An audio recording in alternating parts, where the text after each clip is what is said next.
Hey guys, we're back from our July 4th break with another episode of BrainDead. Stay with us, we've got a lot ahead.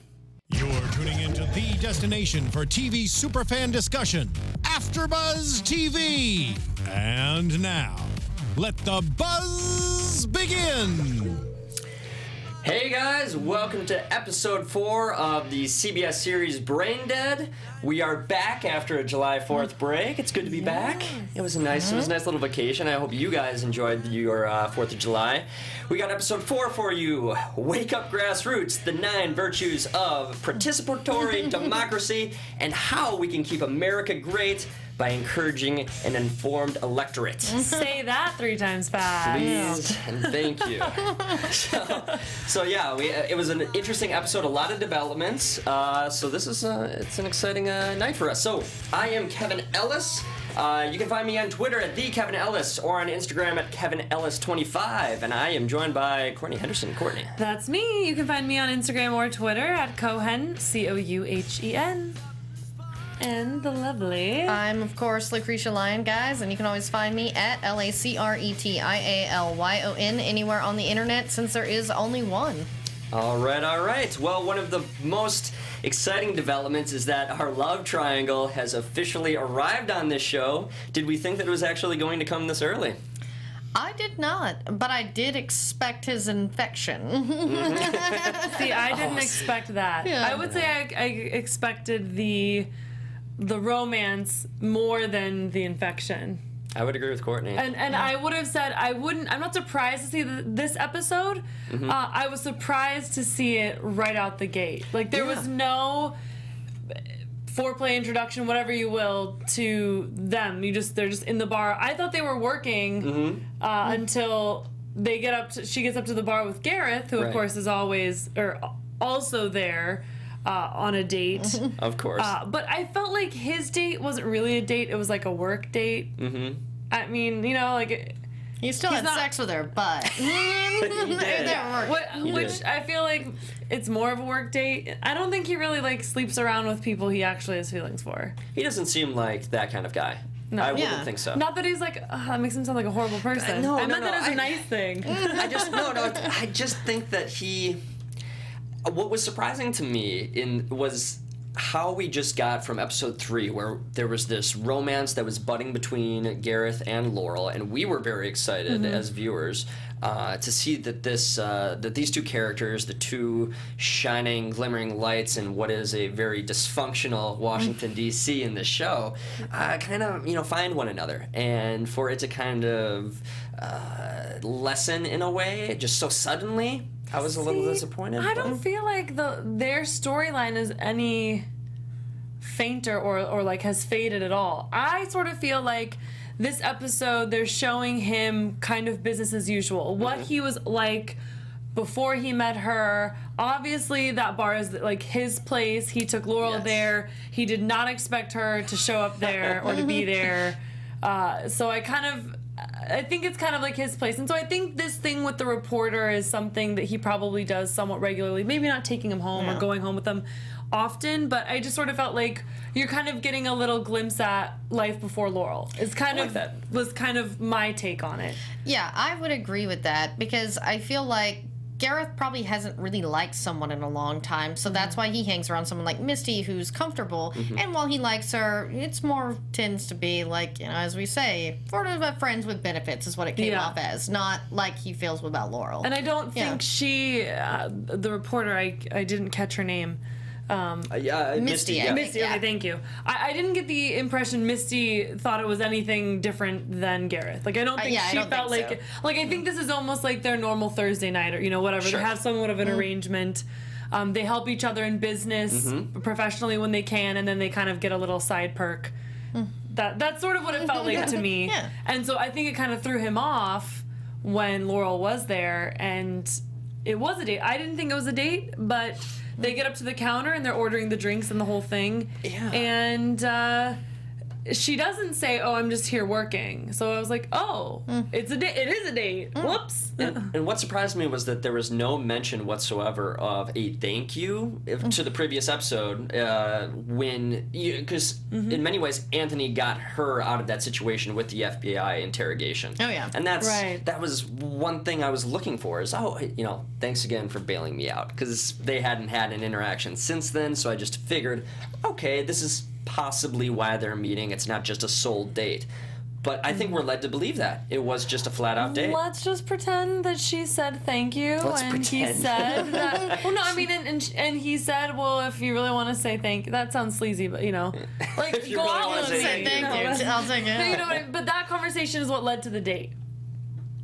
I see that. Because they don't give us that. Yeah. I mean, they don't even give us the beginning of the date. They don't give us anything except they're like they're on their second drink kind of a situation. So that's. What do you think about Laurel bringing him to the same bar that she was with Gareth at? Because I think that's a little bit dicier than the other way around. Kind of. Yeah, because like I said, I think that's his bar. Yeah. Yeah. So I think it was. I was a little surprised, right when we got into that bar, is that the same bar? And sure enough, it ended up being so. So Gareth, he walks in. He's very confused by the situation. They leave pretty peeved. They're both. I would say that Gareth, as you were mentioning before, I think he was a little bit more taken aback by the whole situation. But Gustav then shows up out of nowhere. Yes. Making the whole situation even a bit more confusing. And he brings his cat along. And so the dates end. They go their separate ways, but he finds a way to bring Laurel back with him to get a cat scan. I love that. That was Pun intended. Yeah. So now that they're finding out more information about this, that the eardrum is ruptured, and in doing so, they lose a bunch of fluid out of their brain, and they lose balance and hearing in one ear. What did you guys think about this revelation? Though it seemed a little bit, obvious, it is interesting to see that they do have some kind of symptoms that are apparent to just a normal person. Well, for me, frankly, I was a little freaked out because I am deaf in one ear. Really? I have less balance. So Is I'm that like, new? Has that been since BrainDead started? No, luckily it's been for years, I guess I should say. Luckily, that's not really fair, but yeah. I know what you meant. I've been infected by bugs for years. Is this show based on you loosely? I think so. Did you ever live in DC? No, All right, then you're safe. it's classified. Ooh, Nice. I like that. Well, so I was a little surprised by that. But as we see throughout the rest of the episode, I don't know if it was a little apparent throughout the previous episodes. I wasn't noticing a lack of balance amongst the characters. Right. I don't know if this is just a new addition, just to make it a little bit more reasonable for us to kind of see, or for Laurel to play Nancy Drew and figure it out. But you've got the donor, Luke, and Ella meeting, on Capitol Hill, and it's becoming more apparent that the current situation with the government shutdown is now hitting those with money. It's becoming a problem. The guy's losing $4 million every By the second. 5 seconds or so. So Luke agrees to be rid of the National Endowment of the Arts, which really ticks off Ella for whatever reason. I'm sure that, of course, I cherish the arts. We all cherish the arts. Yes, you're but right. it is something that they felt was easily disposable. I wouldn't go that far. They were kind of put in a situation Luke- where, Luke there's was put three, in a choose situation. one. So I wouldn't say that they were the just like, bunch. hey, let's shove that out the door, sweep that under the rug. But I know what you mean. I mean, obviously, he had 40 seconds, and that's the one he chose to call out. So... So things are getting more That's the one. contentious, just between Democrats and Republicans, and even inter-party, things are heating up. As we saw at the beginning of the episode, things are heating up, even amongst normal people who are infected. So Ella and Red, they get a little bit more aggressive in their meeting with one another. The pencil moment with Tony Shalhoub was Oh my I love gosh. that. Yeah. I mean, He was so surprised it broke. she's just, it's brilliant. Well, then a lot of pencils. This is how strong we are. Just chucks them. And I thought it was interesting. Ella was like, "This is how strong I am." So I don't know if we'll see more because he said we, she said I. They're both kind of playing a one-man show type game at this point. Well, what do you think of the aggression between them, even within inter-party? Things are definitely taking a turn. Yeah, especially like with that opening scene of just those two strangers like yelling at each other, like, and then also with the inter-party, as you said, everyone is like ramped up so high, just sort of how, you know, it's very telling of the time we're in now. It's like people are the most passionate right now and they're angry, and just like the characters on the show that are infected, it's like unreasonably angry. Truthfully. Yeah. And you're seeing a little bit of planting by Gareth and Red to try and create this grassroots organization that's going to be very similar to what I don't want to say similar because it's a lot more right wing lunacy than we have in contemporary politics. So I'm not going to even make any comparisons. Almost don't know if you can even call it because right they wing, start considering serious. They start considering murder. Yeah, We're just gonna put all of the ways to make bombs. It's already on the internet. It's not illegal to just group the information. They go so we can kill them. Hard right. Well, I mean, so at the end, I know this is bouncing around a little bit. Go for when it. he says, Red says, "You're dead." When he finds out, I'm like, he's talking about the bombs that he's gonna go look up on the internet and make. Yep. That's. I mean, it was a literal dead. It wasn't just metaphorical. I didn't think. I think he really meant like. Oh yeah, definitely. You're gonna die. I'm going to find a way to make you dead. And I do want to get to that a little bit later because that is big. But yes, this is becoming very contentious. I mean, and we see Gareth like realizing. I think He's they've realizing lost his own them. fault. Yeah, he's lost them. Like he has no control or say so about them at all, and his own words get backfired on him as far as we can't really coordinate and. Boy, does he wish he could, swallow those words and start over. And on the other end of the spectrum, you have a less coordinated effort, but you have a interesting liberal radical that shows up, who I could not tell you his name. If you guys know from our Live chat room, the gentleman's name at the beginning of the episode who goes bonkers with Laurel, and he's talking. He's pretty Noah much saying something. like, yeah. He's trying to just Noah. Yeah. He's saying that you pretty much you are the enemy. If you're not with me, wherever he is, Right. I don't know where he is because he He's too ends up busy swinging a knife to say where he is. Exactly. So we get to that point where, and we can jump ahead to this. I mean, he just wanted the arts. He didn't want the arts because that was his big Masterpiece thing. theater, we find out he is a failed actor, and this is his story. But no, he goes on up, and he's got a butcher knife to him. And I have to say, I don't know, ladies, I don't know. I was a little, I was interested by the fact that they actually included that the element of the rape button. That was pretty cool. Oh, yeah. Did not know that existed. I didn't either. We're going to have to check and see if it's like a real... I'm sure it's a real thing. I'm sure it's a real thing. Pretty cool. I have to bring this up. Go for it. So, it looks like Starman934 says, is it possible Anthony isn't infected at all? He could be suffering from an injury back from Iraq. Yeah. that could be. So it's one of those things. I feel like the Kings are the types that would make that play on words. It's the cliffhanger at the end of the episode. So that could be, and we still don't, I don't know that I really trust Anthony because we aren't really sure if he's infected or not, with that valid point being made. He says that in the Senate torture report, they made, he was really the whistleblower. He wasn't, and so it's still kind of, I think, up in the air which side he's really on, if he's telling the truth or not with Laurel. Well, between the three of us, if we were to make a vote right now, who does believe that he is infected at this point? See, I did, but I feel like with that point and my experience in watching their past show, I'm gonna go with he's not. They want us to think he is. Yeah.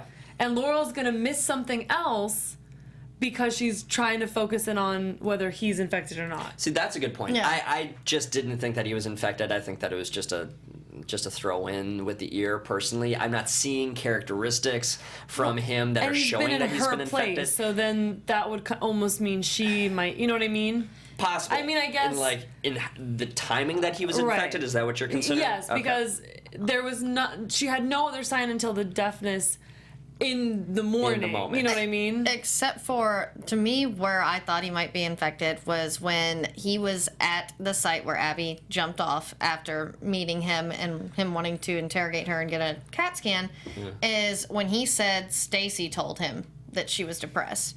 So Stacy, who's infected, had obviously spoke to him. That is a good And then point. that's why I was like, yeah, I thought then he was infected, and then I sort of confirmed it later, yeah. Well, Because, yeah, it's like if he talked to her and was weird after that. You know? it's possible. Yeah. Yeah. I see. I didn't put that together. Good point. Do you think though that questioning came after the suicide? Yes, I think that. Well, then it was quick, I would yeah. just think that would be over the phone, though. I don't know. Those in our chat room, please share us your thoughts. We want to know what you actually think in this moment, because we're a little split on where he might be. Anthony's fate, that is, for the current episode. Somebody said, I don't think Anthony is infected. He drinks. Yeah, did he drink the wine with her? Because I know he drank at the bar, but that was before that. But did he drink the wine with her? Well, would that affect Yeah. hearing in general? I don't No, know. but they don't drink. Yeah, Remember, if you're infected, you quit drinking. Yeah, so that would be the thing, is did he take a yeah, sip that's of what he wine or said. not? Purity.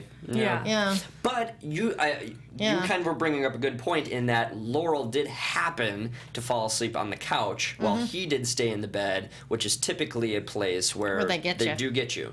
So yeah, it's possible too. yeah. Though I just don't think that he's infected yet. But I think that whole storyline of him being infected or not is really going to be more telling of Laurel. It's the reaction of her questioning whether he is or not, and that kind of pursuit of finding out. That's going to be the interesting storyline, not whether Anthony's actually infected or not. This is true. That's how I feel. So during all of that, I mean, we skipped around a little bit, but Laurel and Gareth had some issues in that Gareth did not trust Anthony. He's seeing him as a threat.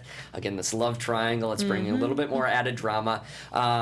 We do see that Gareth ends up sleeping with Misty, and in doing so, he's on his laptop, and he's thinking about Laurel the entire time. Yep. Aw. Which is Again, cute and why super I adorable. don't think their romance, whatever, has faded at all. No, I think he that it is the also- end romance. He says anonymous, and at first I thought he really meant it to be anonymous to her, like he didn't want her to know, but then of course we see the money, the amount being the 10 cents, and so he's definitely letting her know. Yeah. And I think looking back, it's like he wanted her to know, or to be able to figure it out, but he probably can't politically, like with work, show the connect. You know what I mean? It had to be anonymous, whether he cared about her knowing or not. Sure. For that reason. I think he definitely wanted her to know, Oh, and yeah. that it had to be in a cute way, because men are inherently romantic individuals, as That's we a all lot of know. money, though. $750. It's a lot of money. Well, He he's is a as chief of Republican chief of staff staff on a- now, yeah. Okay, He's fair got enough. the big bucks. Fair He enough, is. fair enough. But he's like- Senate majority leader, that is. but was he? No, he's not a majority leader, because we Because- have the other majority leader. So what, Right, he's which the I thought he was. He's the majority whip. That's what he is. That's what yes, Red Wheat and that's is. what Ella wants to be. It still seems. She's the minority whip at the moment. Yeah. But it seems kind of unclear, because it still seems like her and Luke are kind of always. They're like Now the they're whip butting together. heads. That's what I mean. But Yeah. but whenever there's that decision, it seems like they're both kind of representing the whip position. Yeah. Because like neither one of them is willing to back down. This is true. I This mean, is true. I'll say I got to give it to Luke, because he whipped the votes. Yeah, I have This to say, time, this is he- the first episode I liked him, yeah. Yeah. Except then he's like, when Laurel calls, he's like, "Yeah, I'm pretty bitchin'." Like, come on, dude. pretty- That That is was pretty funny. cute, though. But you know what I mean? It's like, yeah. That's such a brother thing to Yeah. say to your sister. okay, I'll It's give it just that really way a versus sibling like thing. the political like look what I'm doing, I'm sis. awesome. Yeah. So Gustav, Rochelle, Dexter, That was a fun little interaction because we see. I like Dexter. Yeah. Dexter's a good addition, and I hope he sticks around. We'll see. But Gustav admits that he took pills 14 hours Oh my later gosh. just to test the That CBD. was so funny. So good. He, to me, has become my favorite character, and as cute as I think Gareth is. But yeah, Gustav is so entertaining, and I love this little thing he has with Rochelle. And then when Dexter comes in, I'm like, I don't know what way he swings. He was really interested in him, too. Do you think that Gustav has now found his best friend in Dexter? I know, I think so. I think it's just a, guy love between two guys. It's pretty awesome. So he brings up the fact that Dexter actually had I guess his thesis was on screwworm eradication. So he has some kind of knowledge in this realm, which makes him valuable to us. I think some is downplaying. Is it downplaying it? I mean, Okay. I've never written a thesis, but they're upwards of like 100 pages. But do we? So- well, I'm just saying somewhat in that we don't know for sure whether or not these screw worms are truly the. I mean, let's assume that they are exactly what is infecting individuals. Yeah, exactly. Yeah, that. Mhm. Yeah, that. So Dexter says that he needs to see a human victim. So this brings into play Abby. Yeah. So they go on to Abby's place, and they're seeing a lot more problems with Abby. She now like has this totally different looking place. Can we talk about the fact that she blatantly goes when she says to Rochelle, Yes. all lives matter, not just black lives. Oh my gosh. Like, opening statement. And just, especially this week, it's like, poor taste, man. That was, and we have to. This episode was written way in Way advance. before, yeah. But this week has been I don't know that One of if those they weeks. could have done that they would have changed it. I don't think that they would change Yeah, it I either. don't I think think so. everything was fine. I think it Yeah. was. Yeah, who knows Because what it still Rochelle's makes the reaction would point be. because I mean that there are still people with that same mentality. Definitely. You know Oh, what yeah. I mean? So I think, and that's kind of what the Kings do. Yeah. So And it had a stronger point because of the week. exactly. Yeah. I think so too. I think that there's no way that they should or would take it out. I just thought that it was a funny, interesting addition to that. So Rochelle, Laurel, and Anthony then meet up, knowing that Abby is in a place where she is not willing to come on her own accord to get a checkup. So Anthony then heads on over, and we get the result of her walking over the ledge. I was shocked. Same. I honestly was like, as soon as he got there, I'm like, something bad's gonna happen. She's she's gonna kill herself, because that's the thing, is they don't want them to know what's going on. And so I guess How does she? yeah. I feel like, does she know she's infected? I don't think people know they're infected. You know what I mean? So that's kind of the weird part of it. Is it's hard, but I also was shocked. That's about the last thing. I mean, I thought it was gonna be a fight. I thought he was gonna have to forcefully or like get more people come back. You know, in a more of an arresting or at force type of way, get her to go. But I did not in any way see herself killing herself. But to me, it really came down to like the resistance with the other people, how their heads have exploded because, they're resistant. So this is them, again, trying to avoid that detection. Since obviously the people who are fighting it, they'll kill them immediately because they'll be able to fight them off. But people like Abby, they're just sheep that go off the cliff. Right. That was an interesting analogy. But Laurel is obviously broken up over this. She comes on over to the scene of the incident, and she is in tears. Anthony is thankfully there. Conveniently. Conveniently is a proper word, to console her in the moment. And as you said earlier, reveals that Stacy had informed him of her depression. Right. Yeah, and to me, he watched that whole thing. That wasn't depression. That was freaking out over this, and that's why it just seemed very off to me. I think Stacy. Yeah. I think Stacy's playing him in that sense. Yeah. Agreed. I think it's the infection that's motivating her to cover it up and say, oh, she's been depressed. Which brings an interesting point, because this was discussed between Rochelle and Laurel later in the episode when they're sitting down over their wine and cheese, which I don't know if anybody else noticed where the cheese was located. It's like for camera's sake, it's hard on over on Rochelle's side, but in no. I just found it funny just looking at the placement. She's got it like right next to her, and it's way on the other side of the table from Laurel. It's just, I don't know, it's a personal thing. It was all camera choice, but it was pretty funny. So they're talking, back to what we were talking about. They were discussing how Rochelle theorizes that the two people could have, the two infected people could have coordinated with one another, being Abby and Stacy. I'm trying to think back at moments. So? Well, in their story, just corroborating whatever they were talking about. I don't know if you guys remember exactly what Rochelle mentioned. Abby and Stacy could have been coordinating over, but it was mentioned. And I wanted to know what you guys thought. Have we seen in the past true coordination between infected people?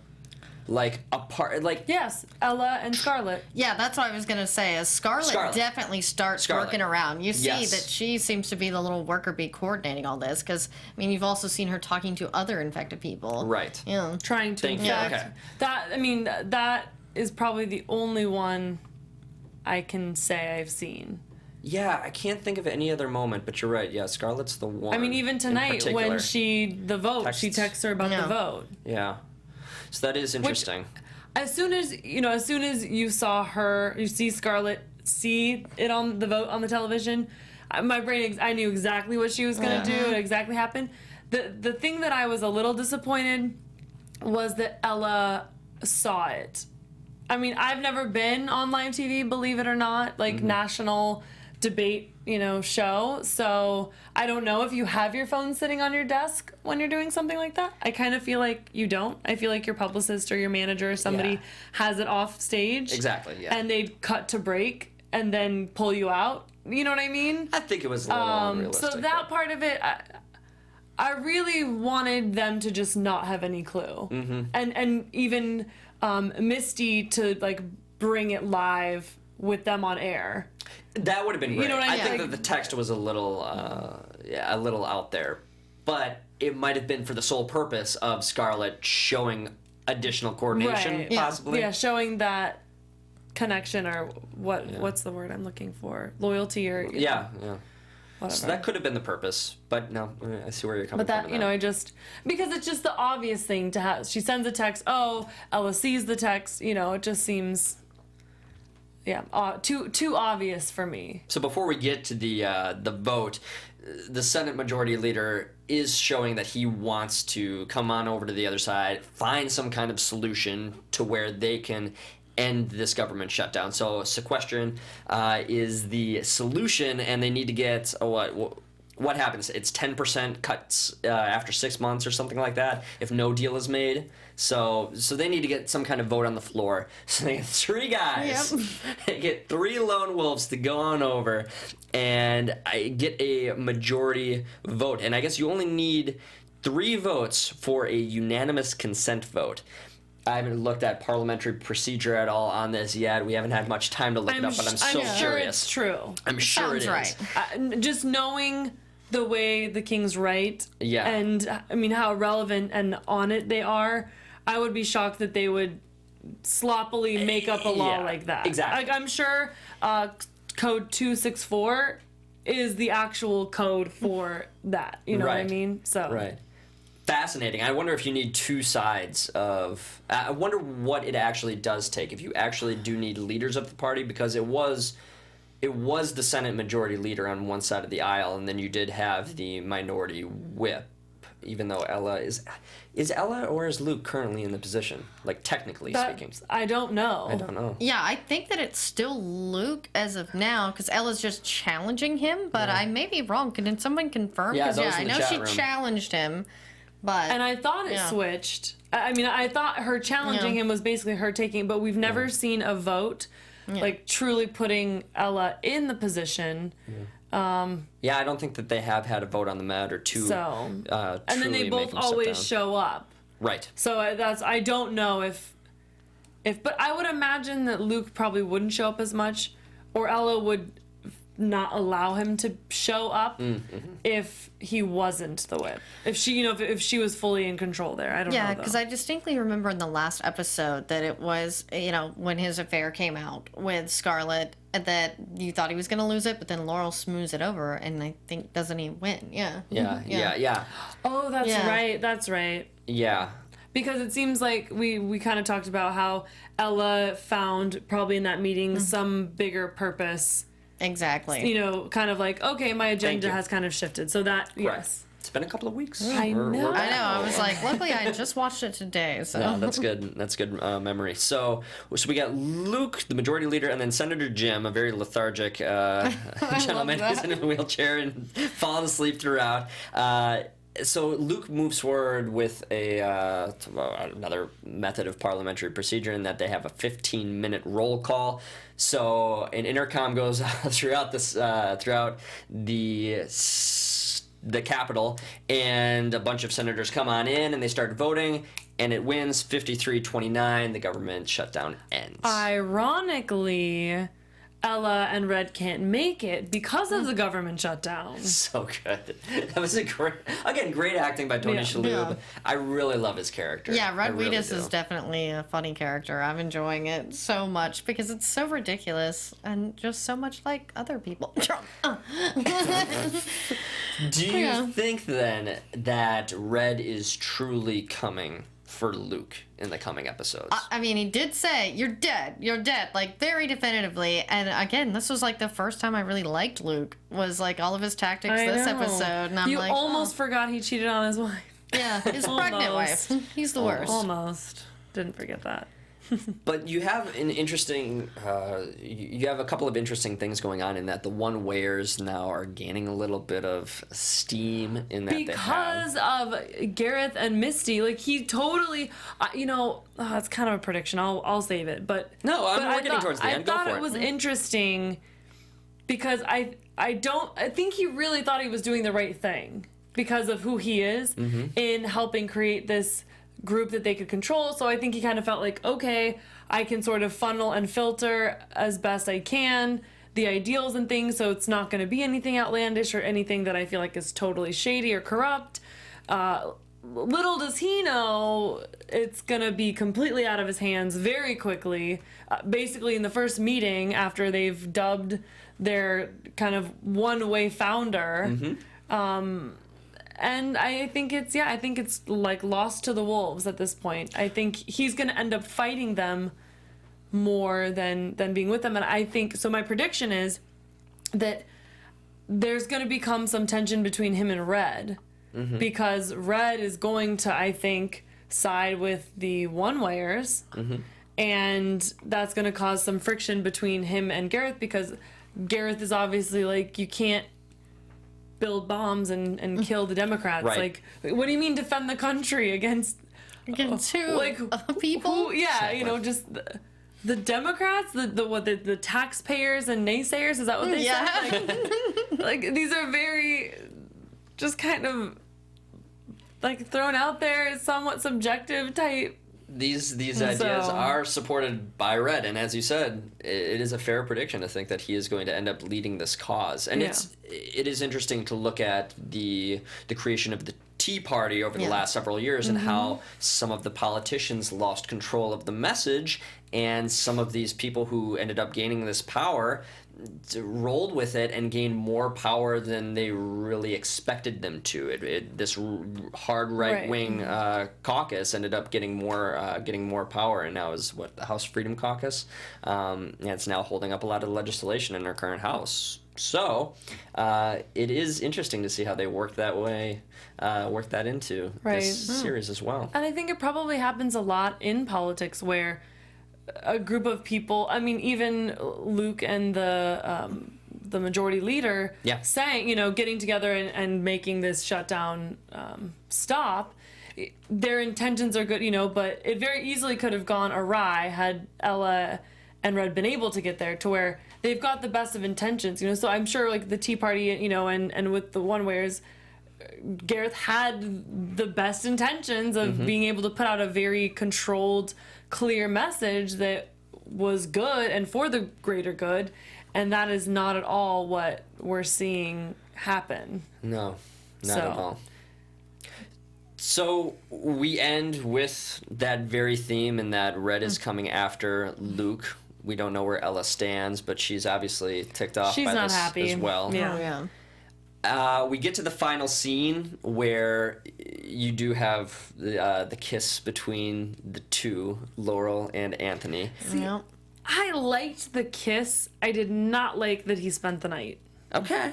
Well, so which just- kiss did you like more? Did you like the Gareth and Laurel kiss, Well, or of did you like the course. Anthony? Of course, I liked the Gareth and Laurel kiss. Just making Same. sure. Definitely, Gareth. So, I mean, of course. But no, I just felt like, come on, you don't need to show both Laurel and Gareth with other people. I think that it was. I think it was a.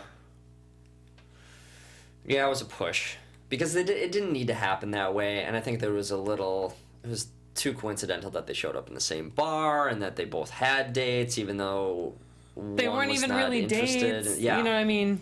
Well, one was a date, the other really wasn't a date. But it was, I don't know. Yeah, As you said, benefits, I don't know. That might have been the intention in the end, but he still was trying to plant a story in the one wares. That Right, was his right. true goal. So yeah, so that's I the only reason I guess he had to stay the night was because they wanted to leave us with the hook, line, and sinker of is he or isn't he infected? Yeah, but you also left. Again, we left thinking, okay, Gareth ended up sleeping with Misty. Is it only fair for Laurel to end up sleeping with Anthony? But she doesn't know they slept together. no, she so doesn't it's know. not- But us you as know- viewers, is that more fair to us? I don't know. Let's theorize. If she did not sleep with Anthony, would you have a different feeling and impression of Garrett's interaction with Misty? No. Yeah, to me, I mean, I don't really care either way. Like I said, I figured that's something that's going on for a long time, and doesn't make him look that bad. Yeah, I if we mean, theorize yeah. that he's. I would rather. this. I would rather see Laurel and Anthony actually date now. No, You know what I mean? I think that's maybe going to happen only if she confirms whether or not he is not infected. Maybe she dates him to find out. Yeah, that's actually what I think is going to happen. Is like she did sort of like him, but I Yeah. felt like that was sort of a one and done It kind has of to be thing. temporary. Until like now, she's gonna be probably wanting to be around him more to Because like they see. need a yeah. human, whatever. Subject, so yeah. she's probably gonna convince him to do it somehow. Yeah, and it raises the stakes for her, being this is someone she slept with, and it also just, gives them some sort of way to go without being too obvious. Yeah. I think that there's a possibility that she tries to lead him into some sort of trap to find out whether or not he is with Gustav and maybe Dexter, and finds out that he is actually not, and it creates a tension between their own relationship, in that she did not trust him being him, possibly. I'm confused now. Who are the hymns? I need Anthony. names. I did not confirm that. Anthony, Anthony does not trust her anymore, in that she tried to, whatever situation she puts him in to find out whether or not he is infected or not, creates some kind of Okay. tension in their relationship. Well, of course, it's going to, because you see how Abby reacted to that. The interesting thing is, she now doesn't have somebody, unless a new character is introduced, to impel him to come be scanned. Because he was the Well, yeah. one. Unless they find Stacy. Unless they get Stacy to do But it. but Stacey doesn't work for the FBI like Anthony. They don't I see have what you're somebody saying now. to Okay. bring him in with the code. Yeah, code 264. I mean, unless they introduce another agent No, they're to not do going to have that. an ally to do that. You know what I yeah. mean? So now, she's lost her potentially. If he's infected, she's lost her in there, and maybe they end up having to start over This is in true. that case. So this we had a just- lot in it. Yeah, we gotta hope, for the sake of Washington, D.C., that Anthony is not infected. Truly, because it's going to make it a lot harder I'd still like that. for them to at when least he get a was at human. I war. mean, they can find a human sample somehow. They're finding ways. She's already suspecting that Red Wheatus is Right. infected. But you're trying not to going get to him, kidnap. yeah. So that's. Yeah, you're not. I mean, or she'll have to tell Luke. I think, and then find a way to get him politically to try to get Red somewhere. You know what I mean? Kind of like he got her out of the whole interrogation thing with Anthony's help. How willing do you think Luke is at this point in time to believe something like this? I don't think he's there quite yet. I think that Luke's gonna have to see some more insanity from Ella and Red Wheatus, because he was doing the meeting at the same time they were on live TV, so he didn't witness their insanity just yet. And I don't think he's seen like the bulk of this, but I think that's what'll motivate him to think something's up. When Laurel calls him, though, after she reads about it, he does say, you know, like, you'll die when you hear the sound bites. Yeah, that's I mean, true. so, like, I mean, granted, he's seen a little bit and knows enough to know, I mean, they're being extreme. Yeah. You know, Yeah. so while they're still shocking, it's kind of like, well, if anybody was going to be that extreme and shocking, it was going to be those two. But I agree. I still think he's going to have to see more to believe it. But it'll be interesting to see if Laurel's able to use his office and him in some way to continue the search of who's infected, how they get infected, if there's a way to kind of correct it, or if it's just sort of a, you're, you know, once it happens, you're gone, or a cure, I guess. You know, is there some sort of cure, there a or cure? Which I feel like Dexter, of anybody, would have some insight with Yeah. his eradication. Is there a way to undo that? I mean, they do Or eat slow it half your down. brain, so I don't know. Any other major predictions for the coming episodes? Your AfterBuzz TV predictions. Any others? I guess at this point in time, I think we've hit quite a few.